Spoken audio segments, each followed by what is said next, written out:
César, que faire avec l'imperfection de ceux qui nous entourent? L'imperfection des autres nous renvoie à notre capacité à supporter notre propre imperfection. Dans l'imperfection, il y a au dehors une maladresse à regarder et à voir. Et il y a au dedans la douleur qu'il faut pour être aussi maladroit. L'imperfection, si on ne regarde que le dehors, on s'agace. Si on regarde le dedans, on aime. C'est quoi un instant de bonne vie pour toi? Ah, la bonne vie. La bonne vie, c'est seulement quand on a réussi à être meilleur.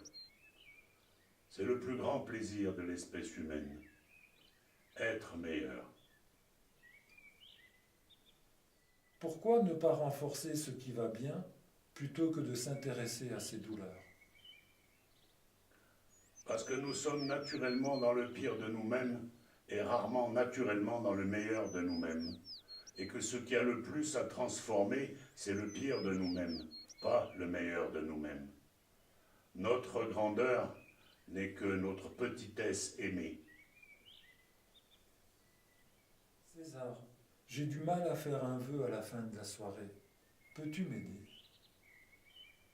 Cherchez l'endroit où ces derniers temps vous n'avez pas été très bien, vous n'avez pas été très bon, et essayez de faire le vœu d'être meilleur.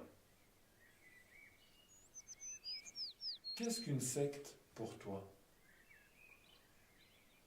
Pour moi, une secte, c'est ceux dont la foi est intolérante de la foi des autres. Ne pas être tolérant envers la foi des autres, c'est appartenir à une secte. Que dirais-tu à quelqu'un qui se pose la question d'un éventuel avortement?